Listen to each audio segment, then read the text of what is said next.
Hi, folks. Welcome to Ask Evelyn Live. It's Wednesdays at 11:30, and I'm Becca Fong with Seattle Public Utilities, and I'm super excited for you guys to join us today. Just a little sneak preview of one of the things we're going to be talking about today. We're really excited that you guys could join us, as you guys do every week, where we talk on Ask Evelyn about recycling, garbage, compost, and other trashy topics. So it's really great to see you guys. You guys are all rolling in, which is fantastic. So, post in here in a minute. And we've got, like I said, we've got a really great show for you guys. We have got two really great questions from folks just like you who tune in every week. And that's also a quick reminder that this show runs on your questions. So you can send them to us through the Ask Evelyn email at askevelyn@seattle.gov or through our various social channels, Instagram, Facebook, and Twitter. So it's always great to hear from you guys. Questions, comments, any feedback, we love to hear from you. So every week, before I get to Pat real quick, every week we run through 2 listener questions, and then we also review our weekly waste challenge. And this is our monthly theme of Recycle Right. So we are here, Pat and I are super pumped to talk about ways to recycle right. I mean, yeah, we're trash nerds, that's what we like. So anyway, without further ado, Pat, welcome. Hey, Becca, how you doing? I'm doing good. How are you? Good. It's good. So I'll just say hello to everyone. I'm the Commercial Recycling and Composting Program Manager for Seattle Public Utilities, help businesses recycle and compost across the city. So happy to be here. Thanks. Awesome. It's always great to talk with you. And I know, because you and I are pumped to talk about Recycle Right for the month. So there's a lot of ground to cover. There's always more interesting news and information that's coming out about recycling. And you guys have a lot of questions about it. It is an evolving field for sure. So with that, let's jump into our first question, Pat. All right. Question number 1. This is a question from our Ask Evelyn inbox, which is great. People can send us questions anytime at askevelyn@seattle.gov. We have a baby car seat that was in an accident and had to be replaced. We have stripped off the belts, etc. Can the remaining base of the seat, all plastic, it appears, can it be recycled? If not, can we just bag it with other trash for collection? Thanks much. Signed, Joe. Well, Joe, bottom line is no. Car seats are not accepted in the recycle program. I can totally picture and imagine all the strap removal and preparation that Joe maybe did with the hopes of recycling that said plastic car seat, but this is a material that we don't accept in the curbside program. There's dozens of different companies that make car seats, and so there's dozens of different plastics out there, and this is just an item that is not something that our recycle centers are equipped to take, and they just don't want them. They're not going to be able to broker them accordingly. Car seats, go ahead. I was going to say, the reason that car seats are awesome is that they are made out of a super durable plastic to keep our kids safe, right? As somebody who is currently still consuming car seats, I can appreciate, that they are built to be super, super durable. And with this question, absolutely, once they're in an accident, they are no longer safe, so they need to be disposed of. And I think with this one, with infant car seats, there's usually like kind of a basket, I think of, that snaps into a plastic base, and that's probably what they're referring to. Yeah. But both of those are made out of that super durable plastic to keep our kids safe, and that's what makes them really difficult to recycle. Not only in the commingled stream in the cart for being separated, but we also have reached out to other folks in the industry to double check, because I wanted to make sure that there wasn't some new breakthrough recently that nobody is able to recycle that plastic, because it's this polymer of super durable material that is really, really hard to figure out a way to kind of break that down and be able to reuse that. So I think so. Yeah, car seats are just right now, unfortunately, they're garbage. If it wasn't in an accident and your child grew out of it and it was still a fairly new seat, then one can try and give them to friends or family, or, reuse is definitely a great option for car seats that haven't been in accidents. But yeah, I think from a waste stream perspective, the car seat is going to take a little more work on our behalf and on consumers' behalf, and frankly, industry has to step forward, because it's a perfect model for the EPR program, the Extended Producer Responsibility model, where all the manufacturers of car seats kind of get together as a collaborative effort, and they say, okay, we're going to create a program where we'll take back all the car seats, we'll just take apart all the things, dismember all the straps and things, and we'll process the plastic over here in the brackets over here and the strapping. So that's kind of how it works for recycling of, you know, TVs and computers and light bulbs. And those are the things that have, you know, the inherent harmful elements kind of get those treatments first. But we're getting into a program, into a society here of waste where with enough pressure and enough conversation about it, you could see an industry like the car seat industry, which isn't an infinite number of manufacturers. I mean, no, it's not. There's probably a handful, at least for North America. And so you could probably get them all at the table. And, you know, the other thing about this, because we have coworkers, we have a coworker, Sago, and we have other coworkers who kind of engage in that space of like industry engagement on plastics and packaging and products and such. And they're always pushing for that extended producer responsibility, the EPR model, to be assigned to other product categories. And I have faith that this is a product that's not going away. No, it's not. And it would be super to get all this large, durable plastic, like you described, kind of chipped up and put right back into new products, because it will be a totally pure, you know, feedstock for their production side. So I think it has promise. I think so too. And we've talked a lot about product stewardship and EPR. And I think that, you know, folks like myself have written to the car seat manufacturers that I patronize for my children and have said, you know, what are you guys going to work on to deal with this? You know, you want them to be safe. Car seats have what they call an expiration date on them. You talked about reusing them. That's kind of the window. And, you know, I've had a lot of people ask me, you know, why is there an expiration date? And it's kind of a guess as to the degradation of plastic and how long it keeps your kids safe. So that's, you know, I mean, that's what I would advocate. I've done that. Yeah. You know, I write to the manufacturers and say, what are you guys going to do about this? Because they aren't going away, and there are a lot of them, and they're really big. So, one more quick point, and then we can talk about, you know, the options for disposal really quickly, is that you'll often see kind of take back programs at stores like Target in West Seattle. Target has one. There's big boxes that say, you know, bring your car seats. A lot of that is for trade-in, and I've tried to kind of tease apart where exactly they go. I'm not exactly sure they go through like Target corporate for that, but that's also a good place. You can also do it as they incentivize you buying the next car seat, of course.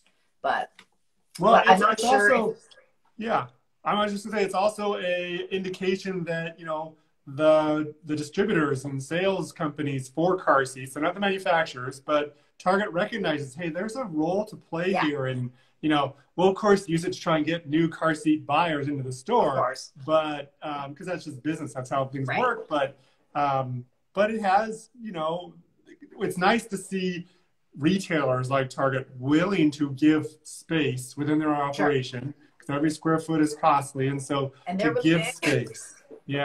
Even if their only option at the end of collection is going to be disposal in a local area, in a marketplace, or maybe only a certain manufacturer is saying, well, I'll pay for, you know, shipping those ones to my recycle center somewhere if they have them. I mean, I'm just making this up, but the idea of you know, there could be these slivers of action that are taking place that, you know, aren't ready for prime time yet. So it's all moving in the right direction, but and promising, but not the right answer we want yet. So and like we said, you know, they're not accepted in the recycling. They can go in the garbage. That base that the letter writer wrote in about, that can fit in a cart.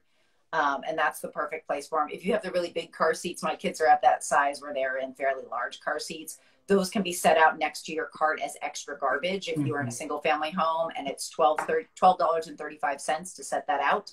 And if you are in a multifamily building, it can probably go in your garbage dumpster. If there's not room, I'd contact your property manager to make sure that, you know, that's an acceptable thing to put in.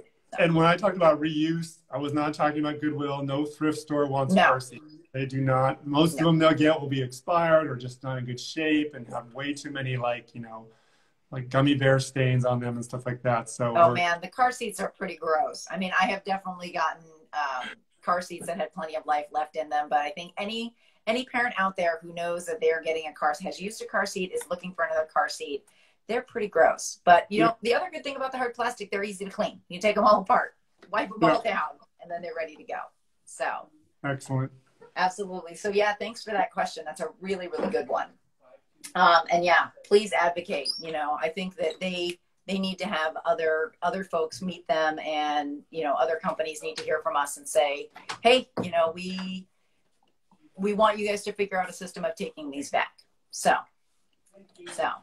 all right. So my little co-star is making a cameo again. So this one still needs a car seat. He's still too little. So I've purchased many. So, all right. Excellent. Moving on to question 2. So this one is actually a really, really great one. And this came in from Katie. And this is, hi, Evelyn. I just started getting meal delivery kits. It's helped to cut down on the food waste, but the packaging is so confusing. There's insulation, which had recycle symbols all over it, and ice packs that say they're recyclable too. Can you help me figure out where those go? Thanks, Katie. So Katie, thanks for writing in. And actually, it's really, really great. We've got some good props about this for this week's show. Give me 1 second. All right. So I'll just start to talk about the topic a little bit as well. So, you know, so many of these companies that do meal delivery to the home consumer, they're trying to get the food delivered to everybody's homes in a safe manner. So you got to kind of give the meal delivery people a little bit of space. They got to get it to each household safe and yes, where it's still palatable, to where the food is still of quality that they're. So it's just like food packaging for fast food. Performance of packaging is number one. And safety. You know, safety to consumer and performance is number one. So they're trying to find the products for packaging and delivery that meet that performance criteria, obviously are safe enough, but then they switch to like the green side, you know, like, okay, right, now that we've found the product we have, how do we kind of try and frame ourselves as being environmental and thumbs up and all that? So right, take it away. What do you got? And so, I mean, it's really a cornucopia of things. So I'll start with the things that definitely go into the recycle cart. So here's one thing. It looks like this had, you know, it's a paper bag. It's got a label on it. Absolutely recyclable. It's just a really thick, durable paper that can go right in your cart. That's something. Another thing is, it looks like there's maybe, this is, goes on top, and the ice packs to keep it cool, like we were talking about for freshness. Looks like this is on the top there. So of course, this corrugated cardboard that can go in. Of all of the packaging, which I'm going to show you here in a second, I'm gonna lift this box up. I don't even know where the food went. Ooh. All of this except the box has to go in your trash. But we're going to walk through it, because I think that this is exactly why Katie wrote into us about this question, is that it's really confusing. So we'll kind of take it one at a time. So this is the ice pack. And the first thing that I saw is that, what does it say right there? It says, recycle me. Yeah. Right on the top, right? And this is, you know, a flexible plastic pouch. And Pat, you have said over and over again, no, thank you. No. And the problem is that it's, you know, it can be a plastic substrate that is similar to, you know, your grocery bag or your carryout bag or your plastic film, but it's not always the same plastic as those things. And so when you try and shove those in with your plastic bags or your case wrap and the things like that you get at the grocery store, it doesn't always meet the specifications of those programs. So it looks like they're suggesting that it go with that, but it's not, and you can't guarantee that. So I wouldn't trust it. And it certainly, so you're talking about the take back program, where you drop it off at a store. This definitely does not go in your cart. It's too thin. It's, you know, it's going to wrap around everything. Inside, it says empty non-toxic contents into the trash. So I'm assuming this had like some kind of gel substrate in it. This kind of just, you know, makes me heave a heavy sigh of like, this is just very difficult packaging. My suggestion would be, instead of kind of cutting the corner of the, you know, our coworker who kind of gave this to us as a good prop, I would reuse these. You know, I think that's a great option. I think for all of this, it's there to protect food and packaging. You can reuse these as ice packs over and over again. That being said, I've definitely seen stuff like this on like Buy Nothing groups or posted on neighborhood Facebook. Say, hey, I've got tons of ice packs and packaging material. Who wants them? So that's always a good option. To get through this, because it's kind of amazing, Pat. There's a lot of stuff. So this thing, you can see right off the bat, it's plastic, right? And then on the inside, it's got like a paper outside the cellulose type stuff, right? and then it's got like those cornstarch packing peanuts that we did a short video about these. So this is just kind of, you know, it's, to use an antiquated term, this is kind of a hot mess of recyclable products, right? So Pat, can you, I mean, the one, you never want to have mixed materials, right? Yeah. This does not belong in your cart. So I'll give them a half a point for the company. At least they didn't stick the plastic to the paperboard, to the paper product. But that internal cellulose, plant-based, foamy stuff, again, performance-wise, probably works well for insulating the foodstuffs, you know, to keep it cold. But that's not recyclable in our program. No. There's no, the thin paper that holds that foam pellet stuff together is pretty thin too. It's very thin. It's very, very thin. One could try and peel that off of those pellets, but it looks like you're going to get a lot of cornstarch residual. You are. I mean, just that little corner I tore off there. You've got the glue. I mean. And so it's surprising to me that they got the How to Recycle logo. Usually that How to Recycle logo, which you'll see more and more often from the Sustainable Packaging Coalition, from the How to Recycle Coalition, it's a national non-government organization that provides this certification. Usually they're a little more guarded with the, you know, they don't want to weaken that messaging on that. But so maybe in some areas across the country, this is somehow accepted. I don't know. I don't know. I mean, what's really hard with the labeling, and I've got two more things for us to look at, is that they are, in fact, you know, the words that they use are factual on here, right? Like this How to Recycle symbol says paper insert. Like, yeah, okay, the paper part, but not the cornstarch, not the plastic. And I mean, we'll just put the word out there. I mean, it's just straight greenwashing, right? I mean, this is all put on here to lead people to believe that it can go in your cart. And it unfortunately does not. I would like to hear what the rationale was from SPC on how the How to Recycle logo was allowed to be used in that product. Because, you know, other companies are paying for the How to Recycle logo for their products. And when you get these products that aren't widely, you know, congruent with local recycle programs, that's where you're going to get a confusion factor for the brand of How to Recycle, and it's just not going to help. It's a step in the wrong direction, in my opinion. Agreed. I just had to share this with you, Pat. It says, let's see, where is this? This Climacell insulation features layers of paper and bio-based material designed to keep your shipment cold. That's, you know, that doesn't. I have layers of bio-based product in me too. I made it a bio-based. You know? Exactly. That's exactly what I was thinking. And, you know, it's kind of like biodegradable. We've talked a lot about that word when we're talking about compost, compost stream. And, you know, it's tough. And it all goes back to, just really quickly, I do have one more thing to show you.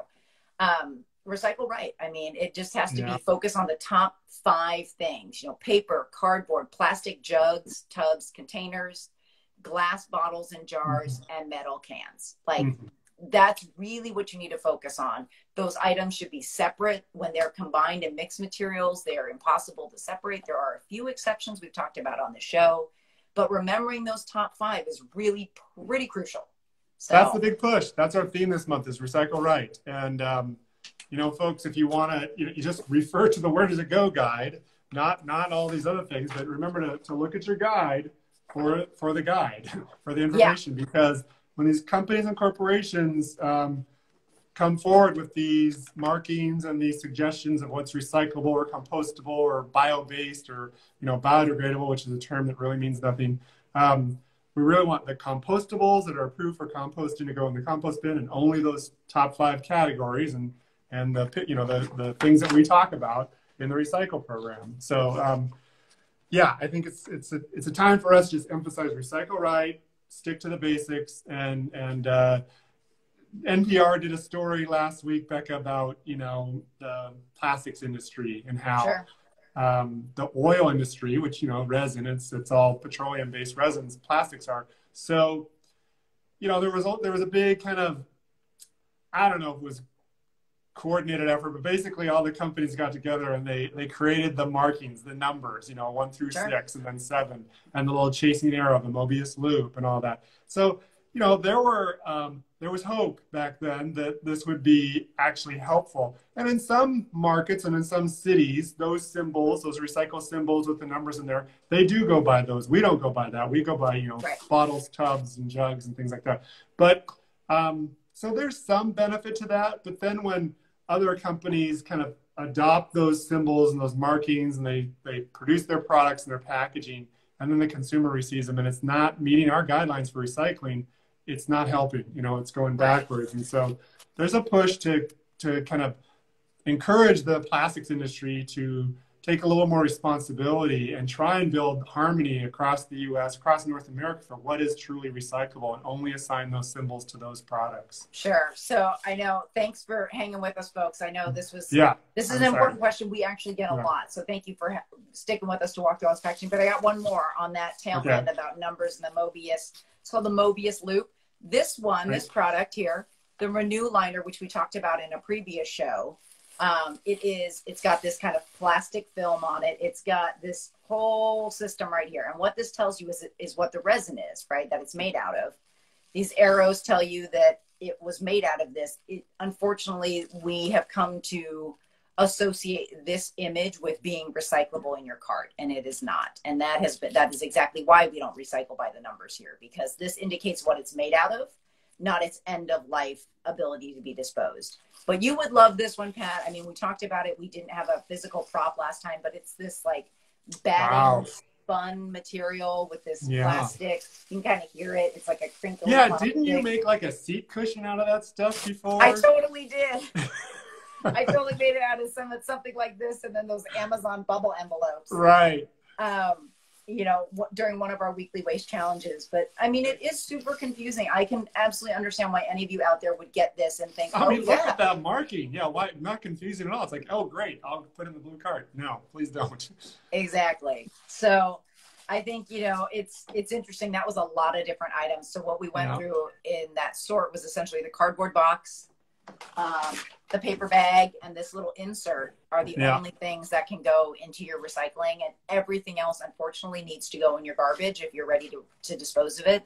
I would totally encourage you guys again to try to reuse it. Those ice packs are great. They're free. You paid for them, or you paid for them already, so they're free to you now. See if anybody in your neighborhood would be, you know, interested in having them for packing or for just, you know, having them around for different kinds of insulation. You can make some seat cushions. So there's lots of other options that, you know, you guys can look into. So Katie, thank you for that question. And Pat, I think that we just need to figure out a way to get more information about these different kits. And if you guys have questions about different materials that you're getting, please, we get a lot of questions from folks just like you on the Ask Evelyn email. Send them to us, snap us a picture. You can also just, you know, tweet at us, put it in our Instagram feed, or hit us on Facebook. Those are great ways too. A picture is super helpful because this stuff is really hard to describe. So, all right. That was a really good question. And we covered a lot of ground, but I think we're good. So now we're at the part of the show where we talk about our weekly waste challenge. And since it's Recycle Right is this month. So our weekly waste challenge last week was dealing with hard to clean or separate items when you're on the go, when you're getting food to go, which we are getting a lot more of nowadays. So Pat, you actually have some good to go containers. You went and got to go last night. Yeah, well, we went and got some food last night, and I just wanted to point out a couple of products real quick about how you might, you know, sort out your things that you get. So I want to make sure I don't get all this all over my laptop here. So this is one of those brown containers, kind of it's a shade of brown. So it's a compostable, non-coated paperboard container. But inside, we had a sandwich product that had foil wrapped around paper. And then, so you want to sort these things out. You want the paper, the wrap is okay to compost, but the foil will be garbage unless it was cleaned up. Now that's got a lot of stuff on it, so this would be garbage. Yeah. Right. So that's, you know, you don't just throw the whole thing in to your compost bin because it's, you know, appears compostable on the outside. You got to think about if you have little condiment containers or little wraps with foil or plastic on the inside. So you want to be aware of that. I want to point out this type of container, which is very common, right? These little containers. Now, this is actually from a grocery store deli department, so it has a big sticker on it. Usually you get them from a restaurant, they don't have a big sticker on it. But so in this situation, you know, this is certainly not clean enough. It's got a lot of sauce left over inside. But for this one, which was another dish, I gave it a quick rinse. I mean, just a quick rinse. And then for this, one thing you can do also is you can sort of pop them open. You just disconnect these little glued sections, and then it's a nice flat piece of paper. There you go. It's basically a recyclable paper. So that's a nice option to do with those ones. Here's another quick to-go container, which is just another non-coated paper board. There was nothing else in here except for the food that was in a salad, and so it's totally accepted in the compost cart as is. For recycling, I got this container from a grocery store deli department as well. Now, I didn't get the product. I just got the container. They're very nice and gave me the product. But so this one would have probably, you know, some barbecue residue or whatever, some grease in there. So you would want to give it a rinse and then, you know, rinse it out, or take, you know, a napkin. You can either use a cloth napkin at the house and then launder it, or just a paper napkin and then compost it. But the idea is you can just wipe these clean enough, and if there's a streak of, you know, color in there, like from a sauce or something like that, that's okay. You want to get all the particulates out, all the food bits for sure. And then if there's just a thin residue, kind of like an empty, you know, cup of coffee, don't worry about rinsing out an empty cup of coffee. An empty cup of coffee would have like a brown, you know, ring of like residue in the corners and on the seam and such. And that's fine. Those little bits are okay. Not bits, sorry. Those little color residuals are okay.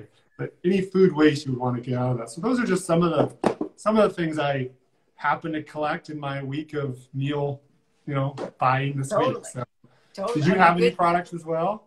Good tip. So my one tip, because I know that you were going to cover a lot of this, my one tip is that's a little bit different, is whenever you're getting a drink to go, is that I always separate when I'm just about getting ready to dispose of it. I take the lid off, and then I drink what's remaining in it, because it's usually easier to get whatever's left in the bottom once you have the lid off. And then you've separated those two materials, right? So you've got a paper or plastic cup, and then the plastic or the, you know, different kinds of lids. And so that helps you kind of keep those materials separate. It also helps, like all of your tips, keeps the recyclables empty, clean, and dry, right? It kind of helps you go through those different steps. So it's kind of a small thing, but taking the lid off and really getting the rest is really my one trick. And then I've definitely done, like, if I've got, you know, a latte or just some little residual at the bottom, I'll take a napkin and just kind of go around it and get the residual out. So, and, you know, on the dry part, so I don't wipe things dry. Like, I don't take a towel and wipe everything out dry, because a lot of stuff, it will evaporate. In your week of Blue Cart, you know, just sitting there outside, especially in warm months like this, the moisture that you see on this, you know, it will totally dry out in the Blue Cart. You don't need to dry everything. When we say empty, clean, and dry, it's like, we don't want a full container of liquid dumped in the cart. We don't want the cart lid left open on a rainy day.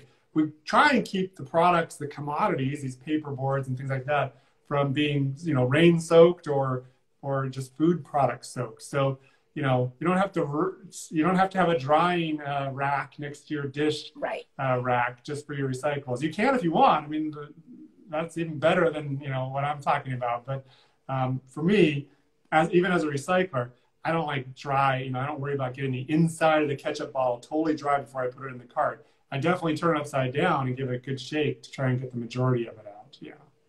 It's a good differentiation. Nobody has to get too crazy about it.